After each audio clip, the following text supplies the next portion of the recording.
There we go. Where'd my music go? I'm really late starting the music today. Oh, well.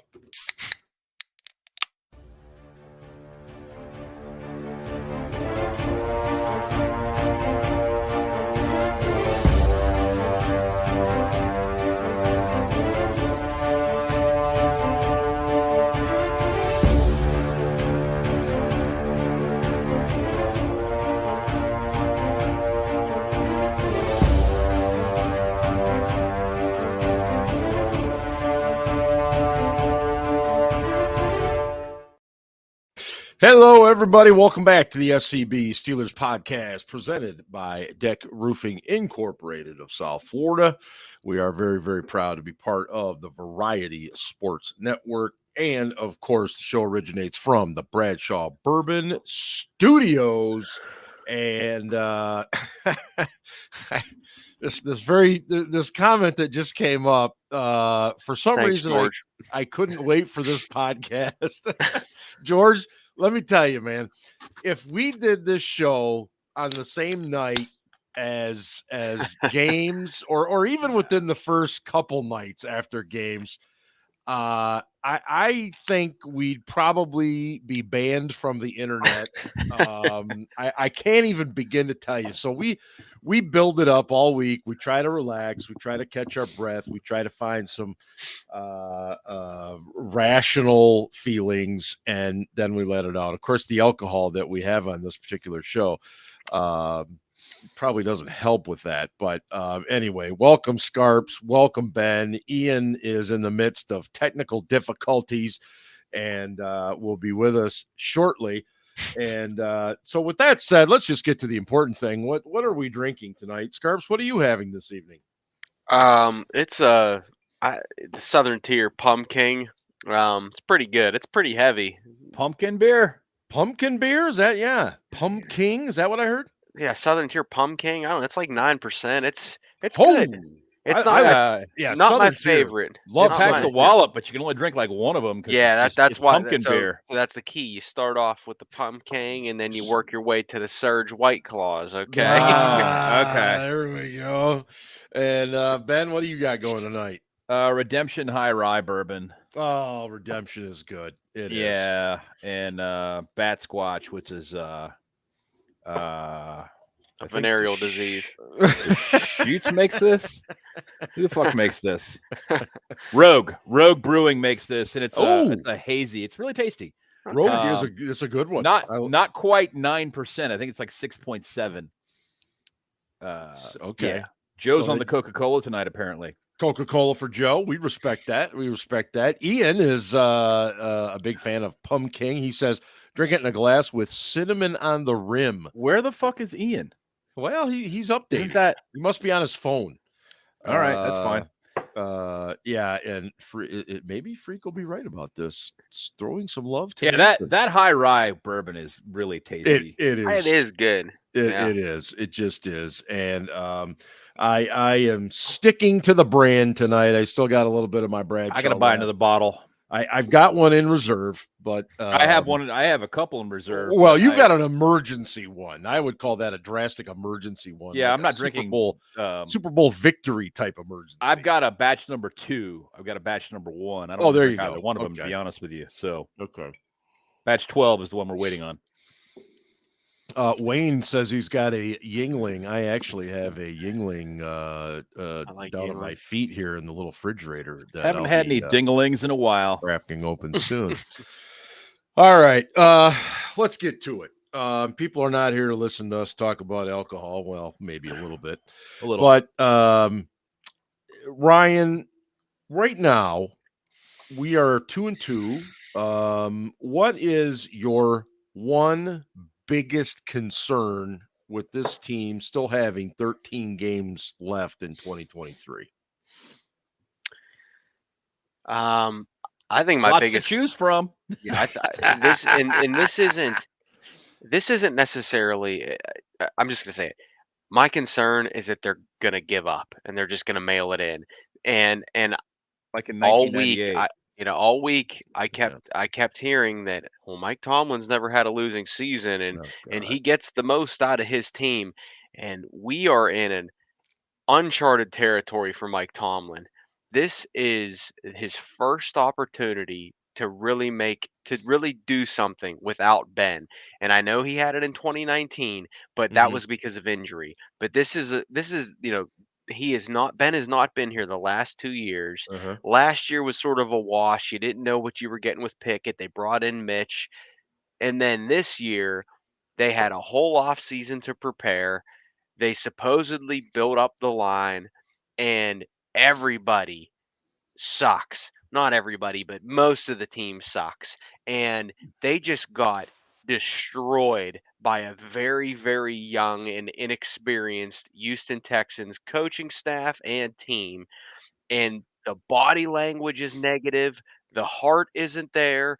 The stones aren't there. And I'm not talking about Mick Jagger. Okay.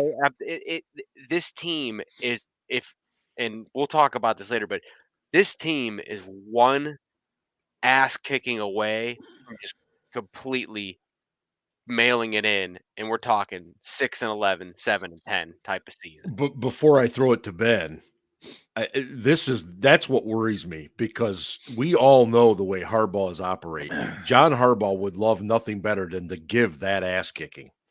Now we'll talk about our predictions much later in the show, but he would. This is a guy that once went for a fake PAT when he was up by like 30 on us many years ago. If you guys might remember, going for 2 when they were up by 30. Yeah, so wouldn't shock me.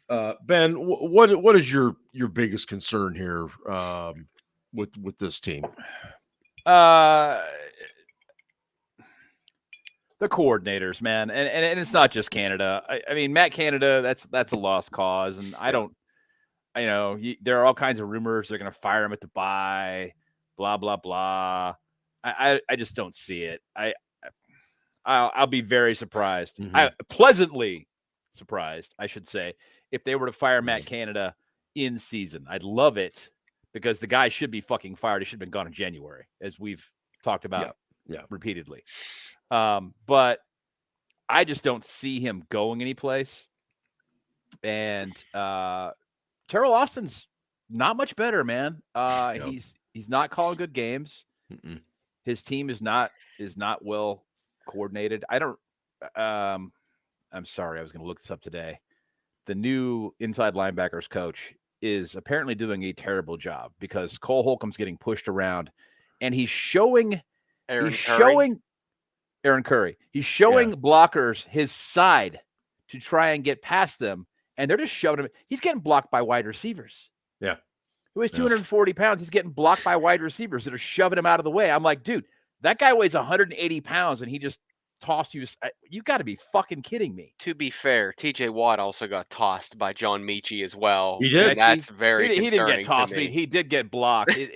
His effort wasn't great, and he took an inside gap, an inside path. He did. Poor angle. The angle was bad. Yep. Anyway, but getting back to the point at hand, it's just the coordinators. I thought Isaac Seumalo played a lot better last week than I've seen him play this season. Mason Cole is a mess. He is terrible. When Dan Moore is going to be out for a while, when he was playing next to Seumalo looked worse than when Dan Moore left, which I don't know if they're communicating better because you got a rookie next to you and he's listening to you, or what they work better together. I don't know. I can't tell you. But when you've got 2 linemen on either side of you, in Dan Moore and Mason Cole, who are playing as poorly as they're playing, it makes it difficult. And Seumalo was much better, especially in the third quarter when he was just run blocking. He was way better. I mean, way. Because I think he could count on the guy to his left, and he just was like, fuck it, I'm just going. Ian, Hi. How are you all? Hello, and as Jen was ripping you a little bit, buddy, she said you're like a Boy Scout, always prepared, and I wasn't a Boy Scout, but I'm always prepared. Except for tonight when my computer decided that it needed to update itself and do a full restart 5 minutes before the show started. So never fails. I swear to No. God, these things know just when we're about to go live. It happens. Yeah. What's your biggest concern right now for the 2-2 Steelers of 2023? Not that there was ever much of a chance, but if you look at our current situation in the standings, if we had somehow won that game against Houston, we could have taken a loss against Baltimore and been 3-2 heading into the bye and been okay. Now, Baltimore's coming in at 3-1. We're 2-2. If we lose this game to Baltimore, we'll be 2 games behind them in the division. Not that there was much hope, but Cincinnati started slow, so you never know. Right. We'll be 2 games behind them in the division. Baltimore will have 3 road division victories under their belt and can pretty much cruise to the division title at this point in time. And we'll be 2-3 heading into a bye week with some teams coming out of the bye that earlier this year we thought might be easy, but now look pretty good, like going to Los Angeles to play the Rams suddenly is like, oh shit, Aaron Donald's gonna face Mason Cole the whole fucking game. We're fucked. Cooper Kupp's back. Cooper Kupp is back. Yeah, and they got that rookie tearing it up too. Rookie and Tutu Atwell, and I mean the Rams are playing pretty good right now. So, it's not a great situation. No. They just look like they have no heart. I mean, they look like they're sleepwalking out there, and it's everybody. It's not just Najee played pretty fucking well last week. He did. Najee came to play. I mean, unfortunately the rest of the team didn't. But Najee, and I don't know, maybe the trade rumor motivated him last week. Maybe he played better because of it. But Najee, congrats on having 70 yards from former first round pick. Hey, he didn't have that many carries. He had 5 yards of carry. He had 5 yards of carry. I'll take that with him. I will take that too. I will take that all day long from any back. I don't care who it is. They should have given the ball more if they wanted more yards. And some of my concern too is just the body language that you see on the sideline and from the players. Like, I think was it Brian Baldinger had a clip of like Mason Cole would have thrown his helmet. Yeah. And I know Mason Cole has sucked, but come on, that was a stupid call on 4th and 1. It was so stupid. Can you blame Mason Cole for being pissed about that? That was stupid. No, at least he had some fire. But not only Cole, but I mean, look at Mike Tomlin on the sideline. Like the look on his face was just like, he was like, I've never seen him reserved to, defeat, I guess.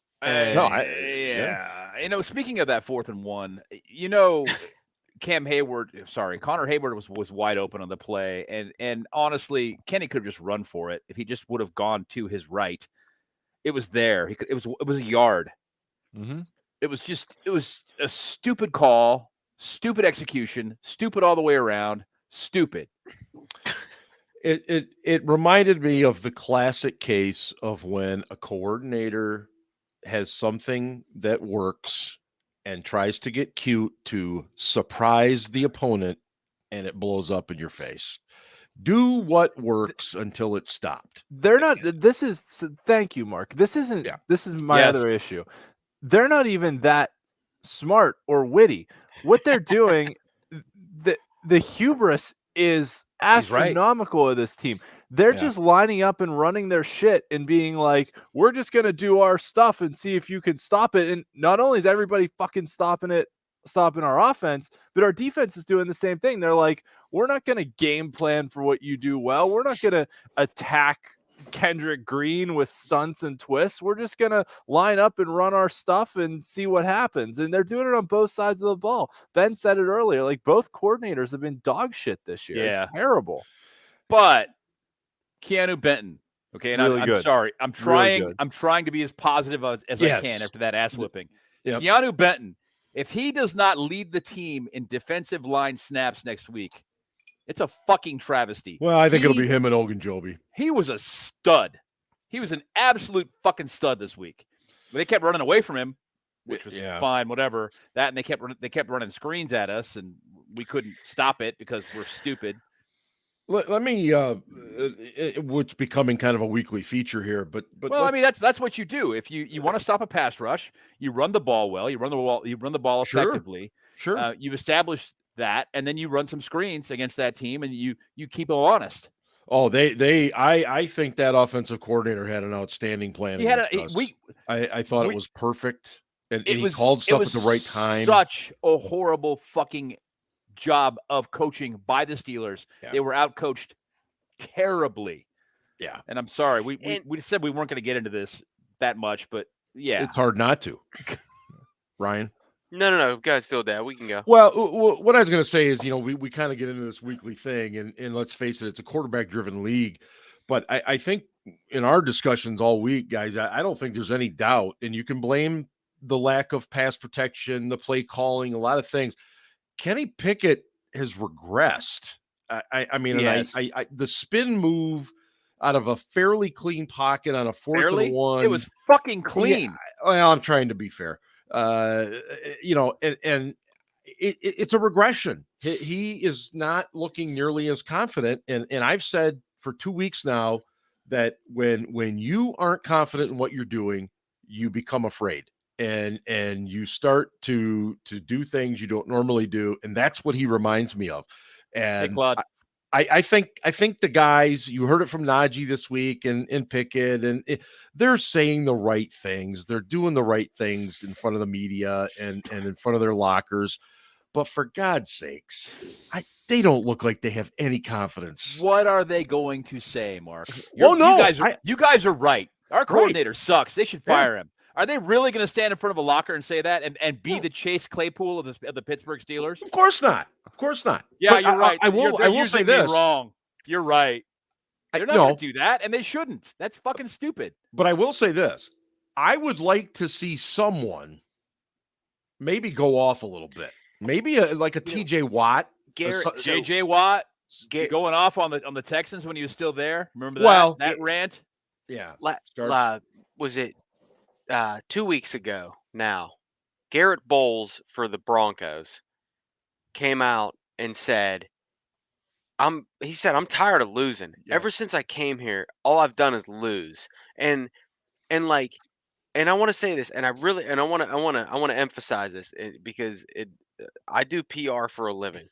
When a big ass, grown ass offensive lineman is vulnerable and he presents himself as vulnerable, and we know he's not vulnerable. We know he's tough as shit, and he just says, "Man, I'm just so fucking sick and tired of losing." That carries weight, man. And you know what? The Broncos suck too. Don't get me wrong. But they won last week. They were down by 20 points, whatever. Yep. Okay. So yes, you're right. And TJ Watt's never won a goddamn thing in this league. He has 0 playoff wins. Cam has 1 playoff win, and Boz has 2 playoff wins. None of these dudes have ever won anything as a Steeler. So if somebody, a name, doesn't even have to be TJ, but if a name gets up and says, you know what? We're not living up to the Pittsburgh Steelers standard. We're not living up to history. We need to fucking lace up our boots, bring our fucking lunch pail to work, and beat somebody's ass, because what we're doing right now is not Steelers football. And you know what? Everybody's tiptoeing around that. They're like, well, it's not the coaches, it's on us. Again, this team has no heart. It has no fire. It has no stones. What you're talking about right now is team leadership. Locker room leadership, and I completely agree with you 100%. Somebody needs to stand up. There needs to be a players only meeting like they used to do all the time in the 2000s. They'd pull guys aside, and it was just they just talk. They talk shit out sometimes, Sometimes there was some pushing and shoving and whatever else, that kind of thing happened. But they worked shit out, and they came together and got better as a team as a result. There is one guy that does have a Super Bowl ring, and I don't know what kind of person he is because he's so new, and that's Isaac Seumalo. Are people looking to him? Does he shy away from that type of thing? I don't know. I'm not trying to throw him under the bus. I'm not trying to put him out anywhere, but at least he's a guy who's done it. Well, TJ did win Defensive Player of the Year. Well, and he is a team captain. I'm just thinking out loud, but that's fine. But I think you're right. looking for that guy. TJ hasn't had team success. And team goals are always bigger than individual goals. Right. We can all agree on this. Yes. Right. So I agree with what you're saying, Ryan, but his word should carry some weight.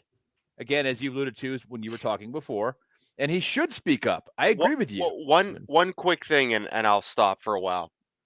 When TJ was walking to the locker room after the Raiders game, he said something like, how about them fucking Steelers or something like that. And I laughed when I heard that because I'm like, what the fuck are you even talking about right now? Like, you beat a shitty Raiders team I'm gonna say on the road because there were more Steelers fans than Raiders fans. But like sometimes you don't have to talk. Like sometimes like TJ Watt should not have to publicly say anything. So if you're talking about locker room leadership, he can say that behind closed doors or whatever. Sure. And I'm not expecting him to give some rah-rah speech to the media. But if he did, I wouldn't hate it. But if you're going to walk back to the locker room after that Raiders game and be like, how about the fucking Steelers? Come on, dude. Like, again, you've never won shit, man. Like, okay, you got some trophies on your wall. Who gives a shit? The Steelers were picked to lose that game. The Steelers do not perform typically well on the West Coast, okay? And he's trying to generate some momentum. So I understand. Yeah. I get both sides of that. There, I understand the intention there. Looking at the camera, though, he wasn't talking to his teammates. It didn't bother me any. I think winning in this league is hard. And when you win, you walk off the field, you've accomplished something. Scarps, I agree with what you're saying. I could do without it, but at the same time, okay, he just battled his ass off for 60 minutes. He fine, and it was a great crowd there for the Steelers. But it was 60-40. Raiders people that I talked to who were there were like, it was literally 40% Steelers fans. Yeah, literally. And when the Raiders fans left, they told me at the beginning of the third quarter, Raiders fans are starting to leave. I was like, you've got to be fucking kidding me. Why? Hey, Noah, go look at TJ Watt's stats in playoff games, then come back to me. What? Oh, okay. It's not all TJ's fault, but anyway. No. Tomlin has been 2-6 in his career a few times now, okay? And managed to pull it out of the fire. And he was 2-6 last year. So I disagree with Scarpson so much as to say that this is uncharted waters. I do think what makes this season different is we've taken a couple of serious fucking ass whoopings, serious ass beatings. Yeah. Not close losses, not tough battles, just ass kickings. No. And it was, you could accept that it happened versus the 49ers because they're such a good team. You hated it. You fucking hated it. But it was like, okay, the Steelers aren't really that good. We knew they weren't going to be great, but we thought they'd be a little more competitive than this. This is embarrassing. But the Texans are a young team with a rookie quarterback that we should have put up a better game versus. Ian, what's up?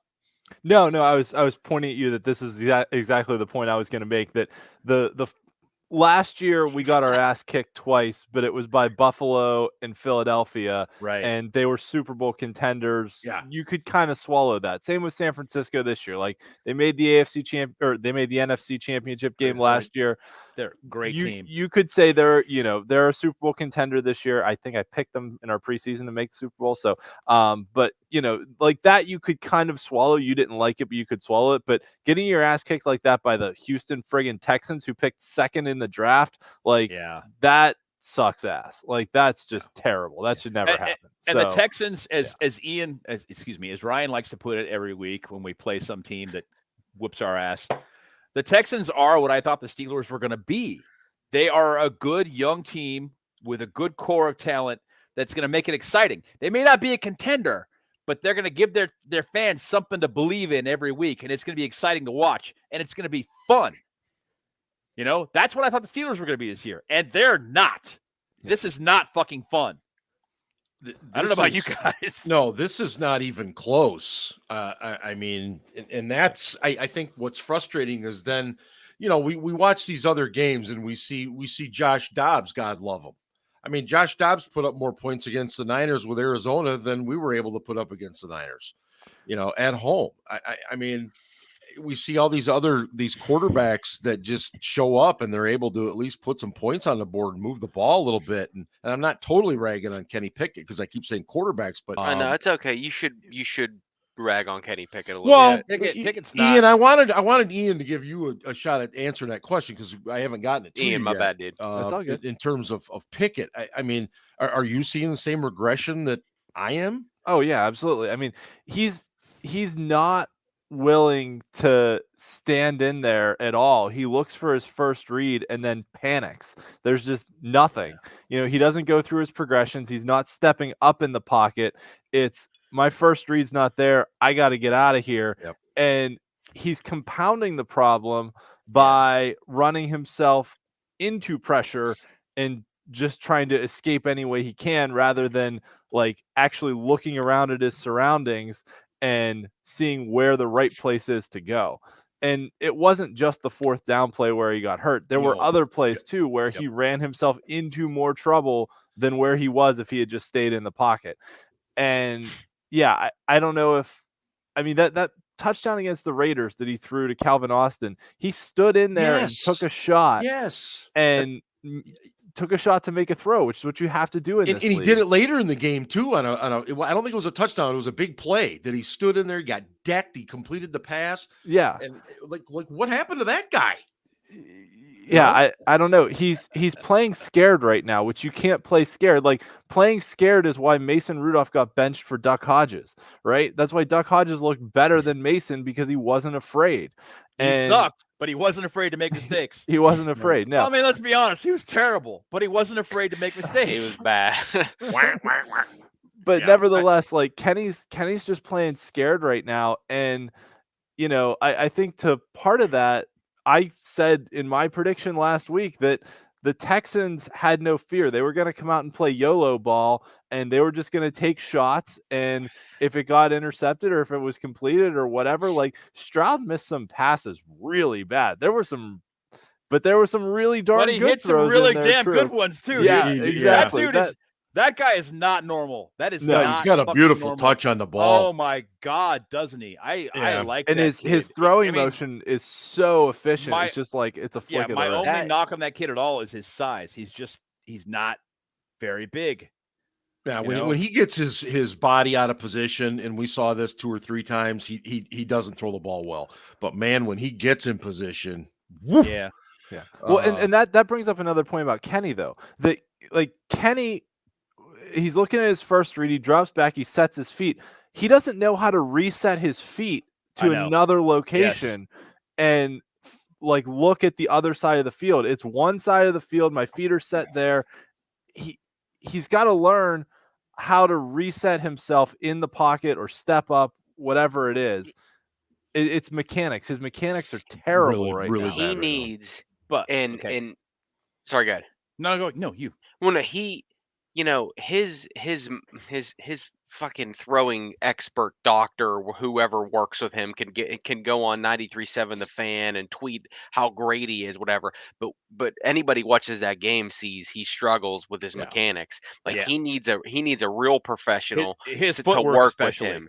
Yeah. He needs a real QB coach that's not fucking 800 years old and his if they really want to set this dude up for success, they would bring in a young guy to help him with his mechanics as a QB coach and a young coordinator to help this offense. And you know what? And I think about this all the time is that if you go back and look at Kenny Pickett's career, he peaked as a freshman when Pitt beat number 2 Miami at Heinz Field, and then he sucked for a couple years, and then he had an amazing senior season because he was 800 years old, and he played in a weak ACC or whatever, and right? he played in a weak ACC, and what's he doing now? He's trying to play like he did in the ACC, and what he got away with in the ACC, he's not going to be able to get away with now. He is not Josh Allen. He is not Patrick Mahomes. He's not Jalen Hurts. And you know what?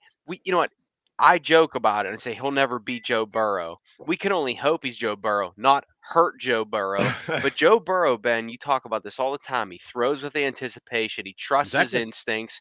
And Kenny Pickett doesn't do any of that. And this coaching staff and coordinator are not helping him. And I don't understand why you invest in a first-round pick like that and not try to set him up to succeed. The Steelers have 2 quarterbacks coaches. 2. They have a quarterbacks coach and they have an assistant quarterbacks coach. Mm-hmm. So it's not like they're understaffed there. That's not really the issue. I think it's probably a question of the right coaches. I agree with you. But where I wanted to go before when Ian was talking about this was, he was talking about basically Pickett playing within the structure, not going off script. Off script, Pickett has better numbers than he does when he's playing in the pocket. Yeah. Much better. And it occurs to me that that's what he wants to do, not just because that's where his comfort level is, but because that's where he's experienced the most success as a professional. Unfortunately, what he keeps doing is trying to roll himself out of the pocket and running at rushers, that's a problem. It's not a winning proposition. He's got to get past that crap, especially that spin move. That cannot happen. If you recall last year versus Baltimore, when he threw that touchdown pass to Najee to win the game, he almost got sacked that way. And he got away on a spin move. Remember? He got away. Yeah. It was close. It was damn close, but he got away. So and we got the win. So we were like, Mr. Clutch, fuck yeah, this is great. He's already got. Has he got 4 or 5 game-winning drives already? I want to say it's 4. Yeah, you're right. It's 4 or 5. I want to say it's 5. But he has regressed. He has regressed. I agree with you. What I don't see here is there has been an investment in coaching. In terms of like trying to invest in Pickett and trying to bring him along. All of that is there. I just don't think it's the right people. Because his footwork, I agree. His footwork is terrible. One quick thing, and I'll shut up for a while. Yes, you are right, Ben. They have 2 assistant quarterbacks coaches. Well, Mike Sullivan, and I don't have a problem with Mike Sullivan. He's older, but it's fine. But David Corley is their other one. Right. Any idea where he went to college? Any idea where he played? I'm going to guess it's somewhere within Mary? Oh, yeah, he played at William & Mary. Who else played at William & Mary? Sean McDermott. Sean McDermott. Who is his teammate? J.J. Watt? Tomlin. Here's more to the Pickett thing. Look, we all know in the NFL you got to be able to throw from the pocket. That said, why in the hell you don't anymore, man? You don't. But right. Pocket passers are going the way of the dinosaur. No. And it's a short passing game now with spread offenses. This is something we didn't think we were going to see 10 years ago. We were like, they'll never do that in the NFL because it just doesn't work. Blah blah blah. Well, guess what? They're all doing it because they're all trying to copy Kansas City because that's the guy they have there. So right. Therefore, why not? Why is this coordinator not designing more out-of-pocket stuff for this kid if that's what he does well? Does he design anything? I don't know. I don't know if he designs I don't know breakfast. either. You will not convince me. You will not convince me that they run more than 6 or 7 pass plays a game. All they do is change the formation to the other side and run the same fucking play. Yeah. And they've been doing it now for 2.5 years. And I lose my shit. I'm like, I know what he's going to do. Like they line up and I'm like, fuck, I know what he's going to do. Yes. I fucking know. Me. I'm not a guy who spent all week watching film looking for tendencies. Me. Some fucking guy who's 55 years old watching the fucking Steelers and then watching some all 22 a couple or 3 times. I fucking know what they're going to do. It's that predictable. Me. This is bullshit. Right. Yeah. No, I don't know what else is to be said on that particular issue. Well, as a segue, if you remember the movie Idiocracy, which was a Mike Judge production. That was fantastic. Yes. Where who is it?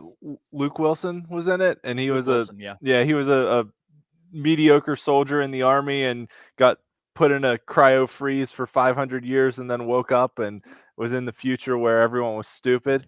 So in that movie, the number one, he goes his name Mountain Dew. Yeah, something like that. But Luke Wilson goes into a movie theater, and the voiceover is like, the number one movie in America was called Ass, and that's all that it was. It just shows this giant ass on screen. Like, that's all it was for 90 minutes, and it won 8 Oscars, including Best Screenplay. Like, that's what watching the Steelers is like right now. It's like you sit there and just watch Ass for 90 minutes, and you're like, well, okay. Yeah. I mean, that is a fine analogy. I appreciate that, but it's fucking upsetting on Sundays. Yes, because there are points where I'm like, I can't watch another fucking 2 quarters of this bullshit. I just can't. But I have to. But you do. Yeah, absolutely. It's just insane. I never dreamed it would be like this, but what the hell are you gonna do? Defensively, we heard some rumbles this week that Joey Porter Jr. might get some more snaps this week. At this point, you got anything to lose? I mean, no, play the kid. I mean, no, you have absolutely nothing to fucking lose. And that's like the only hard part about that decision is, who do you bench? Patrick Peterson or Wallace? Honestly, I don't know which one I'd bench. Which one? I mean, it's like, oh God, that's a really hard call. Geez, I don't know. Well, they did claim that Desmond King's going to get some snaps on D this week. Now we don't know. That's all well and good, man. We don't know if it's boundary or slot. Off the Titanic. It'll definitely be as a slot. He's listed as the co-starter now at the slot with Shannon Sullivan. Yeah. So Sullivan's been incredibly under him. They never should let Mike Hilton leave. We should all just face it. They should have just paid the guy, and they didn't want to because they're cheap. Well, he wasn't just a good nickel corner on their first 2 downs. He was a great blitzer. Yes. Yep. And we're missing that right now. And they thought that he would be easy to replace, and obviously he's not. But I digress. Yeah, starting Joey Porter, you really have nothing to fucking lose. He's going to make some mistakes? Yeah, and of course. I mean, right. Is it going to be worse watching some kid learn through his mistakes than watching this shit we're watching right now, where wide receivers are running open in the field with a cornerback 2 or 3 steps behind them trying to catch them? Yeah. I mean, I'm sick and tired of trail technique, Patrick. Oh my God. Dude, right? Yes.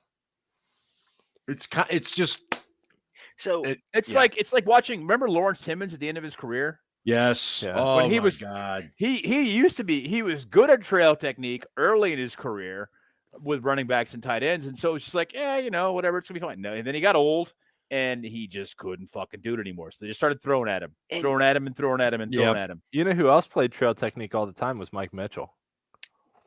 Yeah, well, Mike Mitchell was really good at playing strong safety. He also played unfortunately, they lined him up at technique. free safety. Speaking of which, since this is a good segue, Minka Fitzpatrick. All right. They've in the 3 safety sets, they've moved him to a kind of a rover position so that he can help them with underneath coverage. Mm-hmm. And they've moved KZ to free safety. Uh-huh. What that does, since Minka is an elite free safety and not an elite box safety, is diminish the defensive backfield instead of making it better. They should put him back at free, where he plays his best, where he can see the whole field, call the ball, call the play, tell the DBs where to be. It also could be communication. I don't know. But he should be back there calling it, and he should be free because he has a greater net impact as a free safety than he does as a box safety. To that point, Ben, this goes to all you guys. I don't remember seeing our our linebackers and our DBs constantly communicating in a way that tells me they don't know what the fuck they're doing. I mean, it's wow, common. Mark, it's common swearing on Yeah, the I know. show. I used an F word. It's always common to see your guys communicate. You want to see that. That's normal. But it always looks like our guys are looking back at each other like you're supposed to be there or I'm supposed to be here and you're there. It's like constant. Scarps? Yeah, and I've said this on the show. I think Minka is overrated to an extent. I hate the fact that Steelers fans lump him in with Polamalu when to me that's a joke. I think Minka is opportunistic, and I think he's benefited from being around the ball in He knows where the unique ball's going to go, situations. and when I'm playing not free, saying, he can get there. and I'm not faulting him for that. I'm just saying that I don't think he's good. He's as good as people think. Do I agree that they're not putting him in the best position? Yes, and that blows my mind because it's like, why wouldn't you use the guy in the best light? So then I've said this many times on this show. I would rather have one amazing all-pro player and 10 guys that are okay as long as they're working together, they're all on the same page, and they all know where to be. This defense has an all-pro in Minka. I never said he wasn't an all-pro. Okay. TJ and maybe Cam, and Cam's older now. I don't know what he's going to have Cam's left not in the going to be an tank. all-pro this year. I don't know what he's going to have left in the tank when he comes back. So they have 2 all-pro players, and the rest, besides Highsmith, are whatever. And they're not on the same page, and they're not. I think the point you just made. Terrible. The point you just made is trash. Key. The point you just made is key because there are players that are not trash. Okay, you have Keanu Benton, you have Marvin Leal. Okay, these are good players, good young players, I might add. You have Marcus Golden, who's a pretty good backup. You have KZ, who's a pretty good safety, in my opinion. Our corners are shit. JPJ is a young player, and he will get better, but they're not giving him any snaps, so how is he going to have an impact right now? Minka is obviously an all-pro, but the point being, and you made this before, Scarps, and I agree with you, they're not on the same page. No. And that is about coaching. That is about coaching. That is about watching film with your team and going, here's what they're going to do. This is your scouting report. Have you gone through this? Okay. And that gets back I to want the you to point take a look earlier. at this. Go ahead. That gets back to the point earlier about the Steelers aren't scheming and game planning for their opponents. They're just lining up and running their shit, and they're not even running it well. Like they're just letting. There was a play. Somebody, I don't remember which account it was, that posted on Twitter. They're like, "Oh, look at this great throw from CJ Stroud to the tight end down the middle of the field." He had 5 guys open on that. I think Derek did that. And he threw it to arguably the most covered guy who was still 2 yards open. Was it 5 guys or 4 guys? It was a lot of fucking guys. It was at least. They had I remember it. I was like, we're running a soft zone. It's like 3rd and 7. Yeah. We're running this soft fucking zone, letting them get the first down, and then we're going to tackle it. That was the plan? Really? Yeah. It's like they're not scheming for anything. They're not trying to take advantage of weaknesses. They're not trying to put their players in good positions. It's like they took their preseason game plan of vanilla defense and just kept playing it into the regular season. Yep. 2 things. Terrell Austin, sure he's a nice guy. He also played at the University of Pittsburgh, much like Kenny Pickett. Terrell Austin was fired from the Bengals because they gave up 500 yards in 3 straight games, an NFL record. And in the game before they gave up 500 yards, they played the Steelers and gave up like 480. Okay, so it was really, really close. And then he went to Detroit. No. He was at Detroit first. He was much better in Detroit than when he went to Cincinnati. And then after that happened, the Bengals after they fired him, the Bengals gave up 100 yards less per game than they did without him. And then the Steelers looked at that and said, oh, shit, we should really hire this guy. And then the worst part about this is that the head coach is supposed to be the defensive mind. And this defense has underperformed. Besides 2019, this defense has been the weak spot when it matters most. That's what concerns me. Not only is the coordinator not the best fit, the head coach who prides himself on defense, who was the defensive coordinator for the Minnesota Vikings before he was hired here, and the defense sucks. Without LeBeau and without Troy and Ferrier and Harrison. So you're Mike Tomlin, and we don't know exactly how it all went down. All I'm going to say is this: so you're Mike Tomlin. You got a choice between Brian Flores and Terrell Austin. Okay, and if he chose Terrell Austin over Brian Flores, then he's got a screw loose. Here's the problem. Why does he have a screw loose? Go ahead, Ryan. Why does he have a screw loose? To take Terrell Austin over Brian Flores? Oh, excuse me. I thought you were saying the opposite. No. I agree with you. And Tomlin did what he did because, frankly, in coaching circles, if you fire your coordinator in the middle of his contract and replace him with another guy you have internally, you muddy your reputation and nobody wants to go to work for you. Oh, fucking A. You're not wrong. I still would have done it. I still would have fucking done it. I've just been like, you know what? I got a guy who's really good. I can't let him go. I just can't. I got to find out. I got to figure out a way to do this. Right. I mean, and I'm doing it. You're not wrong. Here's the thing, though. The Steelers are so stuck in their stubborn ass ways. And you know what? It's ridiculous because they only hired Brian Flores for good PR, and that's not a bad thing. Okay, there was a lot of stuff going on with him in the league, and they brought him on as a senior defensive assistant. But listen, man, you don't need to be around the game too long to realize that Brian Flores is a much better defensive mind than Terrell Austin. And you know what? The Steelers are stubborn and said, well, we got this guy under contract for 3 years, so we got to keep him there, just like they're doing with Canada. And instead of actually keeping the best people, like tell me right now, Brian Flores doesn't have the best defense right now because he's in Minnesota. But you don't. Is this Austin's second year or his third? Third. So they're on dueling contracts, both of them? I'm pretty sure. I could be wrong. But anyway, so could you don't tell me that Brian Flores wouldn't do a better job with this defense. 100% agree with you. Yeah. Ian, I know you've been waiting to jump in there. Go ahead. Yeah, I think your question's a little disingenuous because I think how dare you? I think Art had a lot of say in who the coordinators were. I mean, we've talked about it ad nauseum on this show that he's on the committee that issued the report of we've wasted so much money on all these coordinators that get fired. So second year. Yeah.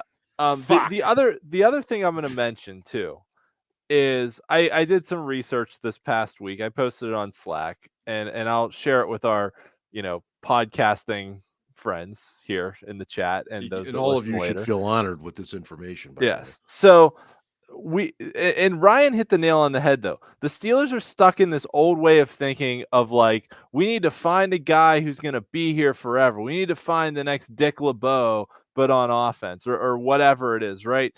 But if you look around the league, 16 teams, that's half the league, hired new offensive coordinators this year. 16 teams said, fuck you up your ass with your memo, finance committee. We're going to hire who we want.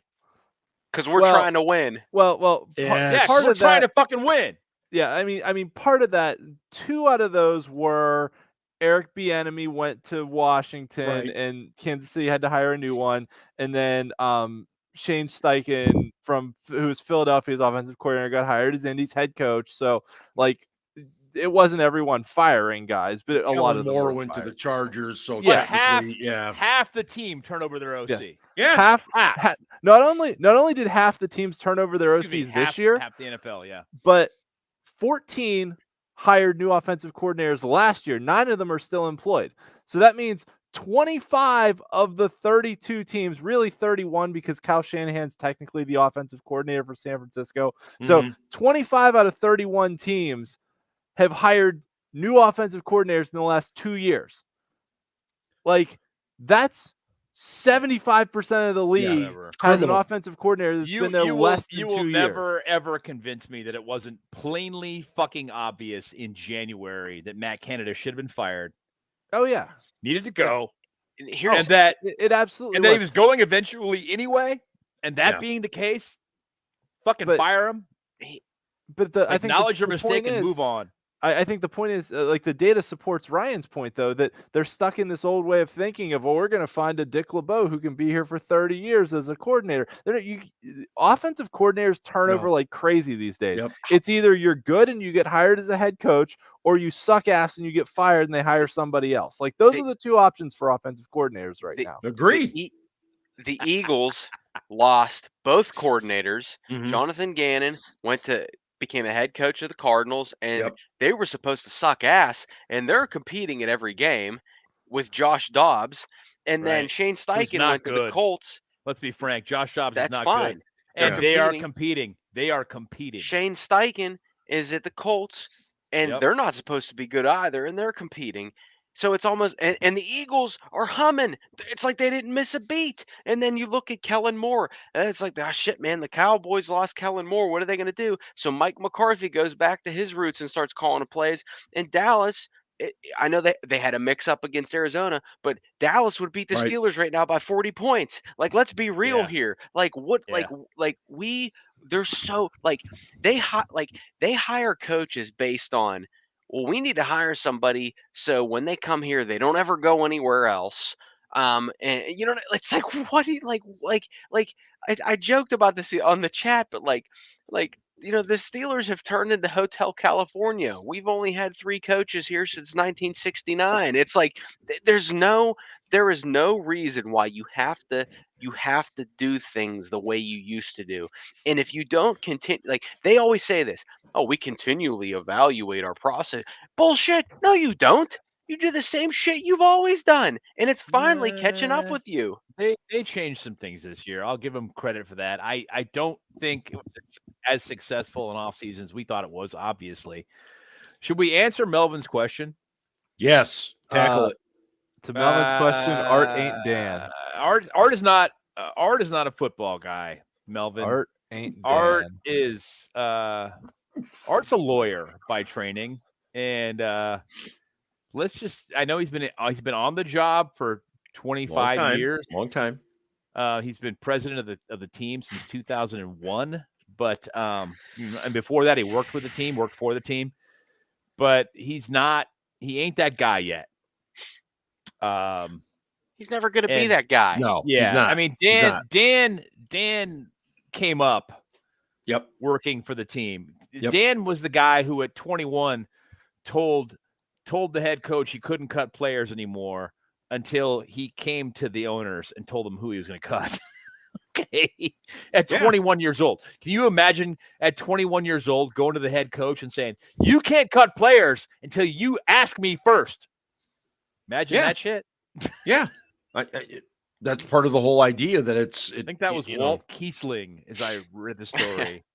And who knows if that's actually true or if it's exaggerated or what the hell the deal was. But no, that's the way it's written up. And Victor's right history, so it is what it is. Oh, yeah. The Baltimore Ravens do come in this week. And, they had that stumble against the Colts. Otherwise, they've been playing pretty well.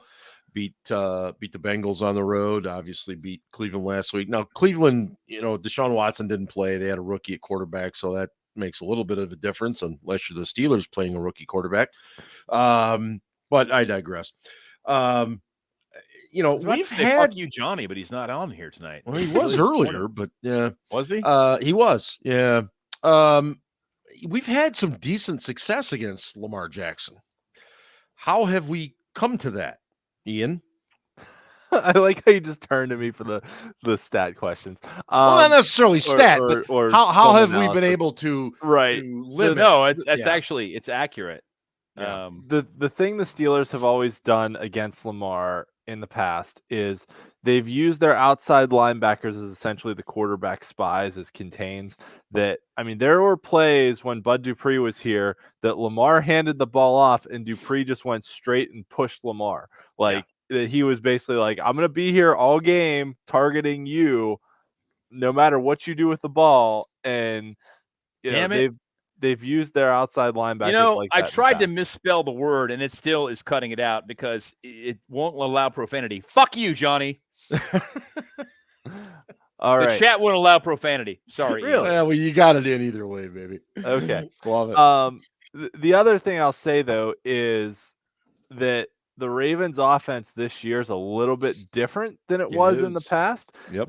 They've run a lot more outside, and if you sat through that eye-gougingly painful experience against Houston, you saw them run pretty damn well to the outside. Everybody has.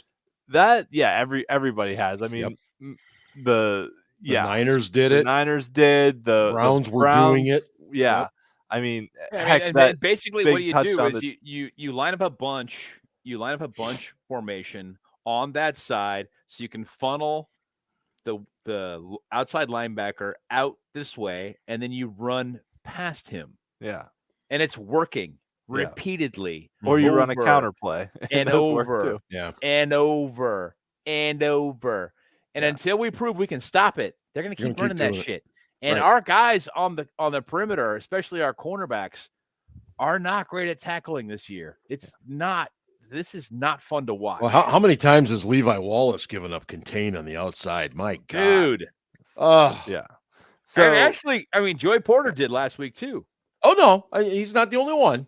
Yeah. Ian, go ahead. I'm sorry. Oh, yeah. So, I mean, if the Ravens are smart, they'll just hammer the ground game with outside runs, and then they'll send Lamar on a sprint out to the edge. And I mean, we've seen him do it in the past against other teams. He can stop on a dime, pull up, and throw a ball downfield to Mark Andrews or whoever else. And now he actually has a pretty good receiver in Flowers from Boston College, so there's that too.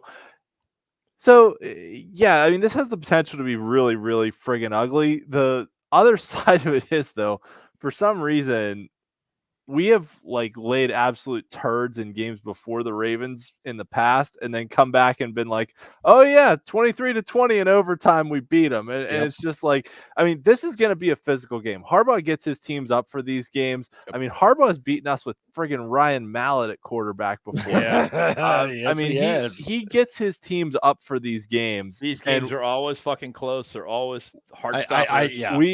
We're gonna have to match the intensity, and the Steelers have not shown yet this year they have that next level gear of intensity. So they have to come out in this game. My hope is that this week is good for them in that way. Yes. Because they have not shown that next level intensity. I agree with you. They have not risen to the occasion even once, even versus fucking Oakland. It's like, okay, well, you guys are doing just enough to beat the Oakland Raiders, who suck. I'll say this too: Baltimore's defense, for all the injuries, playing pretty well. They're getting a lot of guys back this week. They are. They're getting guys back. I think they're like 7th maybe in the league overall right now. They have a really good pair of inside linebackers. Their linebackers fucking rock. Yep. And it's gonna be whether Kenny goes, whether Mitch goes, it's gonna be another long day if we can't establish some things offensively. I know that, but yeah. So here's this is wild, but after the 2022 season, the Ravens said, you know what, our offensive coordinator Greg Roman just isn't cutting it. And they hired a new guy, and they brought in a guy. What a concept! And they brought in a guy from Georgia, and his name. I was trying to talk shit, but his name is escaping my mind right now. Todd Monken. That's it, Todd Monken. And as Ian said, it's not totally different, but it's close. But here's the thing that scares me about this weekend is that I didn't think the Ravens had a chance. So I didn't think the Ravens had a chance last weekend. in Cleveland because Cleveland's defense is playing so well. Right. And yet that offensive line, despite being banged up, and he didn't have OBJ and he didn't have Rashad Bateman, and they moved the ball fluidly. He had some rushing touchdowns. Yeah. And now they're only getting this week. Now they're only getting more people back against Yeah. a wounded animal in the Steelers. And we'll talk about this in our prediction. Dude missed a field goal. Talk about this in our predictions, but this is not the same Lamar Jackson offense that you've seen in recent years. And you know, I think that he feels, and I know this is wild because it was more of a run first offense under Greg Roman, but I feel that he is okay with running now because if the pass isn't there, he's fine with it. They ran so much under Roman that I think he was so determined to throw the ball, and now I think there's just much more freedom. They're on the same page, and I think this is a really good spot for the Ravens. And that may have been part of the reason why he did end up re-signing with them. Maybe getting some not clauses, but commitments maybe to throw the ball a little bit more. I don't know. It doesn't seem like something Harbaugh would do per se, but be that as it may. I don't know. I agree with you guys. It seems like every time we play the Ravens, it's always close. So many of these 3-point games over the years. And I think we're all fans, especially, and I'm curious to know what it's been like in the locker room this week. But I'm hopefully they're fucking pissed and feel like their manhood has been challenged and they need to go out there and exert their physical will on somebody. I think that's well said, Ian. I think the Steelers got to be tired of hearing the fans come after them because that was embarrassing. I mean, that was something when your head coach says we were out physical and we're the Pittsburgh Steelers, that's something we're not used to hearing ever. And when you hear, was he wrong? No, hell no, he wasn't wrong. No, he was 100% correct. Yes, and when you skip Mason Cole saying we were playing scared, like what the hell? Yeah, we were playing scared, and Trubisky saying straight up, we need to show more heart. Yeah, we need to show more heart on offense. Well, we're not doing that. He's a veteran. He's seen this. The guy who did show some heart was Najee Harris. And it just didn't seem like the rest of the offense had that same sense of urgency. It just didn't. Are you saying he showed heart because he had a half decent game? Like, I don't understand. No, I am saying the dude came to play, but no one else in that unit did. Than the other 10 guys didn't. I'll say that. Okay, so how did he come to play and got open holes if the other guys didn't come to play? I didn't say he got open holes. He got some open holes. Oh, he had open holes. Twice behind the line. But he hit holes a hell of a lot harder. Did you notice that? He is a bum. He is a bust. I don't care. I'm not saying the guy is... I'll give Scarps credit. He is sticking to his Najee takes. I'm sticking to my Kenny takes, too. That guy was never going to be the dude. Okay, yeah. He's never going to be. Before Kenny got drafted, I was on this show saying Kenny is going to be a bottom 10 quarterback for his career. I will go on record as saying that now. You're not. All right. I remember. Well, that's where he is right now. That's definitely where he is right now. But Najee, I'm not saying Najee's a great player. I am not going to say that because I think that Najee's in decline, as I have said. But he came with an intensity on Sunday that the rest of that unit did not have, that they are lacking. I agree with that. And I do. They need to fucking step up. Collectively, those other 10 guys need to step up. George Pickens in particular. The maturity level, it showed. It is lacking. It is lacking. Yep. And look, you can feed him the ball all you want, but yeah. You know what? I'll go first with predictions. I never go first. So I'm going to do predictions. Then we'll hand it over. Real quick, as we head into this week, Ian is 2-2. Okay. And the rest of us are 1-3. Wait a minute. Aren't I 2-2? I thought I was 2-2. No. We're 1-3? For real? You writing this shit down? Yes. Dick. Go because I pretty much put the same thing in the 3-point stance. Go ahead. Ben, you pick Steelers, Raiders, Steelers. Huh. Steel Dad, you picked Niners, Browns, Steelers. Really? Yes. Son of a bitch. So just saying. I think I picked the Steelers every week. The Steelers to beat I guess I did. Which is why you're 2-2. Yes, exactly. Yeah. Just like All the right. team. Ride or die, baby. All right. Well, go ahead, Mark. Yeah, Take we're gonna play better because if we don't, we just are. And I'm not suggesting we're gonna win because we're not gonna win. Okay, there's too much. There it is. Too much instability at the quarterback position. He's picking the fucking Ravens to win. What a dick. I am a rational thinking person. You're an asshole. And I'm sorry. That. You look at the key positions; they're just better at the key positions. But I think we'll play better, and I think ultimately we're going to lose 20-16. Whatever, asshole. You kids at home, follow me for more bus driving tips. Ian, let's throw it to you. Me? Oh shit. Okay. Well, I was all right. I'm gonna tell a story, and then I'll give story time with Ian. Everyone, story time. I was driving my kids to school this week, and they were asking me about what teams' records were, and all that stuff.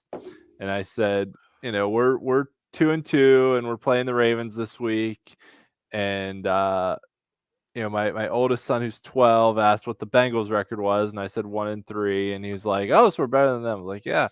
And then he's like, "But we beat the Browns, and that doesn't really count because the Browns are just terrible." And then out of the back seat, my 5-year-old, who's in kindergarten, just says, "The Ravens suck." And I'm like, I almost crashed my car. I was like, my dude, yes, but also you're 5 and shouldn't say suck. But someone's been listening to the end of the podcast. Steel City Blitz podcast. That being said, the Ravens suck. He was just like, the Ravens suck. And I was like, where did that come from? At any rate, I just don't see a way, regardless of who plays quarterback, whether it's Kenny or Mitch, that they don't throw at least 2 interceptions Pick in your this poison. game. And the Ravens, especially if Humphrey's back, I mean, and they've got Kyle Hamilton, they've got 2 good linebackers. I would love to see us match their intensity. I think it'll be close, but I just think, I mean, it's a quarterback league, and Lamar's just too good, especially running to the outside, to pick the Steelers this week. I friggin' hate doing this. Yeah, but I take no solace in this. Believe me. I do not either. Whatever, asshole. But also, I mean, they've got Justin Tucker, which is really the X factor here too. Yep. I'm gonna go. What score did you pick, Mark? I said 20-16. 20-16. Yeah. All right, I'll go. I think it's a 5-point spread right now. Yeah, too, by the way. I'll go Ravens 23. It was 3.5. Yeah, I'll go Ravens 23, Steelers 16. Okay. Yeah. All right. Ben, go ahead. I think that Kenny Pickett, as I mentioned before, really, really wants to play off script. Unfortunately, I don't think that Kenny is talented enough physically to be that guy to carry his team to wins playing off script. The guy we had for 18 years, he was that guy. And he was really fucking good at it. We got spoiled. And if plays broke down, it's 3rd and forever. We were like, yeah, we got a shot. It's going to happen. Right. 50-50 maybe, but we got a shot here. If we got 3rd and forever with Kenny, we're fucked. So this offense gets into so many 3rd and longs. It's like you might as well start a series at 3rd and 9. Sorry. Yeah. It's another show. Now I'm not third. I'm not with 3rd. Now I'm not 3rd and 17. Yeah, we're fucked. Too. But I think it's going to be a kicker fest. We got a couple of really, really good kickers. It'll be a dueling kicker fest. I'm gonna go. Oh fuck! I hate this. I'm gonna go Ravens 21, winning at Old Heinz 21-18. Wow. Wait, you said kicker fest, and then pick the score that's divisible by 7. Well, no, he's going. Seven field goals. He's going all 7 field goals, baby. Yeah. He's going 7 field goals to 6 field goals. Scarps. This is not a good spot for the Steelers. The Steelers are vulnerable, and so therefore they're gonna win. Many have said this week that Mike Tomlin has them right where he wants them, and this is a game Tomlin wins, but cut that bullshit. This is a Ravens smash spot. Lay it all on the points, baby. This is a 30-13 ass whooping at the artist formerly known as Heinz Field, as the stadium formerly known as Heinz Field. This is going to be bad. Really, that's very hurtful, Scarps. It's very hurtful. For your fantasy football team out there, I am laying down the Lamar, Zay, Gus Edwards stack because it's going to be a really good day for the Baltimore Ravens. I'm not going to lie. When it opens Ravens -3.5, I told my friends to take the Ravens and give the points. And if you don't think Harbs wants to really stick it to us and he doesn't smell blood, you're fucking crazy. Yeah, there's blood in the water and he knows it. I agree with you. I think so too. Is Casey available this evening? Always. Oh yeah, Casey. Love it. Ladies and gentlemen, live from George, his grave. I like that score better. Live from his grave, Mr. Casey Kasem. Casey's Coast to Coast, American Top Footy.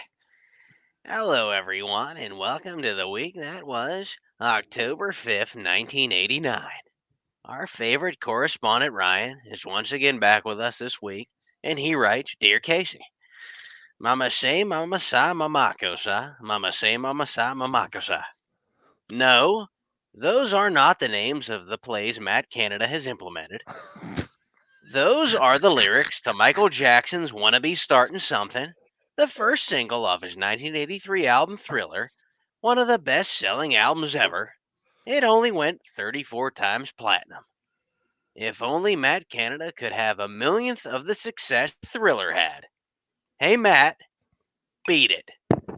Casey, I'm sure you've heard by now that Spiro Dedes from CBS said that Canada told them in a production meeting that this offense wasn't built to come back from a big deficit.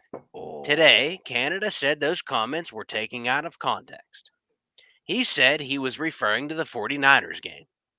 Well, in that 49ers game, the Steelers were down 20 early in the fourth quarter. This past Sunday, the Steelers were down 17 early in the fourth quarter. Casey, I'm not that good at geometry, but I'm certain that whether you're down 20 or 17, you need at least 3 possessions to tie it. Hey, Matt, keep digging that hole while wearing that stupid-ass straw hat. Speaking of unqualified offensive coordinators, Steelers Sunshine Twitter suggested that Ben Roethlisberger should be the Steelers' next OC. Yeah, that makes sense. That makes sense. The guy that was the last one at the facility and the first one to leave would do a 180 and work 16 hours a day, watching film, planning, and preparing. It's almost as if you have no idea who Ben was. He was not a film junkie, nor workout warrior, or master planner. He winged it better than most.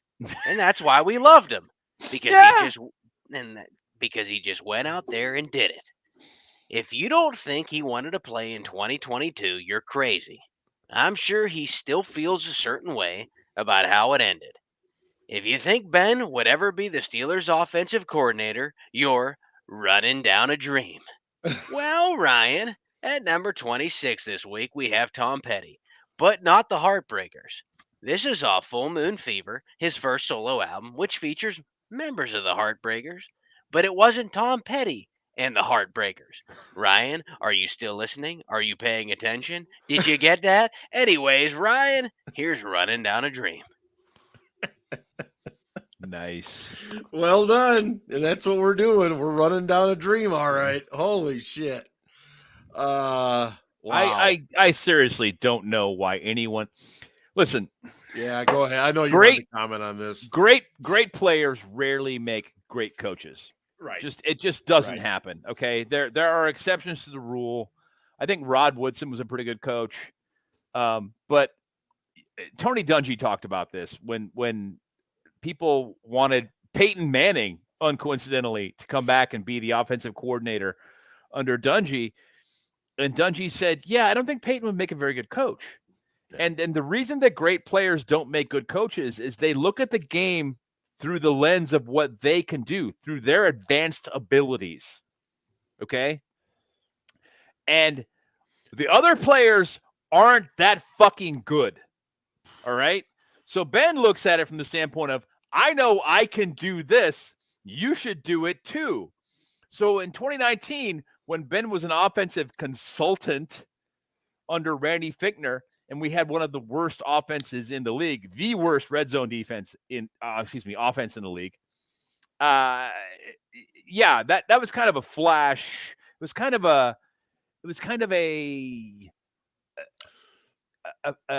glimpse of what Ben would have been like as an offensive coordinator that season. We were fucking terrible. Yes, Ben drew up plays in the dirt. Ben made shit up on the fly, and it worked, and we all loved it. But it was because Ben was super fucking talented, and Ben could do that shit, okay? Kenny is not Ben. Neither is Mitch. No. Lots of guys are not Ben. They don't have that arm strength. They don't have that arm ability. They don't have his know-how. They don't have his brain. And, yeah, Scarps is right. He came out, and he would come out during the lockout year. He didn't put on fucking cleats, and he admitted it. He admitted it to David Carr before the game. He said, I haven't put on cleats since January, and it was the first preseason game. He hadn't done anything. He hadn't worked out at all the entire offseason. Just showed up, winged it, and balled out anyway because he's Ben. Most guys can't do that, and I'll stop there. No, I think that's a valid point in multiple sports too. Like the guys who are the really good coaches tend to be the guys who are like the role players. Like, look at the NBA. Like Steve Kerr, one of the best coaches, was a role player on those Bulls teams, right? That, you know, the guys who wound up being really good hockey coaches were like the third and fourth line grinders. Absolutely. They actually understood the structure of the game and what their role was within the structure. They might not have been the most talented, but even look at some of the offensive coordinators around the league now, right? Like we talked about Kellen Moore earlier. Yes, he got bagged from, you know, Dallas and went to, where is he? The Chargers now? Yeah. But like, he was not the most talented guy in the world, but he had it between the ears, and he didn't suffer enough concussions to take that away that he could still understand how the structure of the game was supposed to work. Well, that's what I was going to ask you. And I figured amongst the four of us, you'd know probably, but you know, I was thinking like Doug Peterson was a backup QB, you know, in the NFL. I can't think of too many stars that have gone on to be, you know, really successful head football coaches. It's not many. It doesn't happen very often. I mean, there are exceptions. Even Mike Singletary, for a while, you were like, wow, this guy's may not be like a great X's and O's coach, but he's a great motivator. He might be a good head coach. And it didn't work out, but you know, you thought maybe, you know. And I would also like to point out the Steelers' rainbow lollipops and unicorns also want Antonio Brown to be the next offensive coordinator and are tagging him in posts because they're so desperate for attention that they want a psychotic ex-wide receiver to be the next offensive coordinator of the Steelers. Hey, if you thought you know what you Canada should do right now, dumb, Ryan, is you should tweet at him. Tell him that Todd Haley made him this time. Point being, and I agree with Scarps. They brought Carnell Lake back. They brought Joey Porter back. These are great Steelers. Yeah. We thought they were going to be great coaches. They weren't. Okay. They weren't the worst, though. No, they weren't terrible, but they weren't great. No. And both got booted. I mean, even Joe Green. Joe Green was a defensive line coach for the Steelers in the 80s, and he wasn't good. I'm sorry. That was, I mean, like, he was a good motivator, right? And I can see where Chuck wanted to hire him, but those were not good defensive lines. They weren't. They were terrible. And you got a guy who's going, I was a great player. I can motivate you.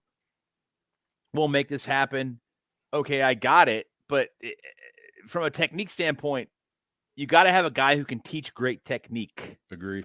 If you want guys to exceed their abilities. And I don't think that Joe Green was that guy because, again, he looked at the game through the lens of what he could do physically. And he was so much better than the players around him that's difficult for other guys to imitate and put themselves in that position. So, yeah. No, I'm just not I'm always dubious when somebody says a former player would make a really great coach. Yeah. Nah, Peyton Manning wouldn't be a fucking good coach. And he was the smartest quarterback I've ever seen. He's much better on the you know why Peyton Manning was the smartest quarterback to ever play in the league? Why? Because biggest forehead? Yeah, no. His head looked like an alien. Because he bought or franchised 30 pizza stores outside of Denver a month before Colorado legalized weed.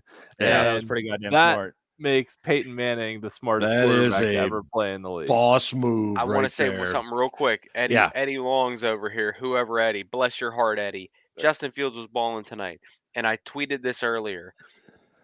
Who knows what's going to happen with the Bears? He balled last week too. This offseason. Because the Bears have the first and second overall pick right now. Who knows what's going to happen? They first might go and second? Yes. Yes. Whose picks do they own?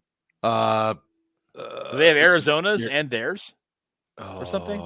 I can't remember, but I know they have. Ian, you don't know this off the top of your head? What the fuck? Okay. All right. No, they have Carolinas. That's right. DJ Moore.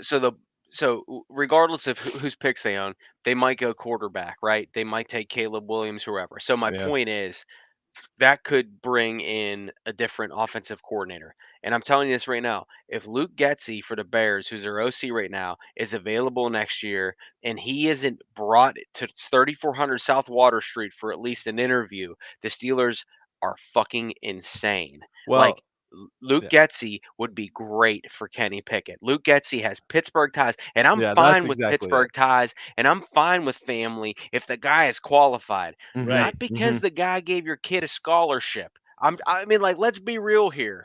Luke Getsy, Steel Valley dude. His brother's coaching at Franklin Regional High School right now. He played at Akron. No big deal. At the Rubber Bowl. No big deal. There's my Whippeal references for Joe if he's still in a chat.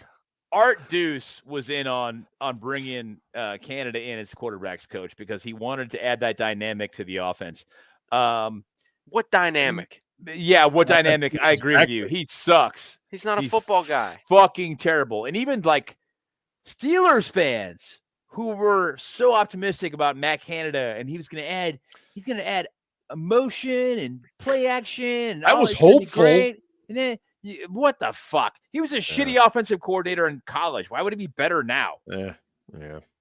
And then we're going to get out of here, everybody. Thanks so much, everybody, for tuning in tonight. As usual, our wonderful regulars in the chat. Thank you, guys.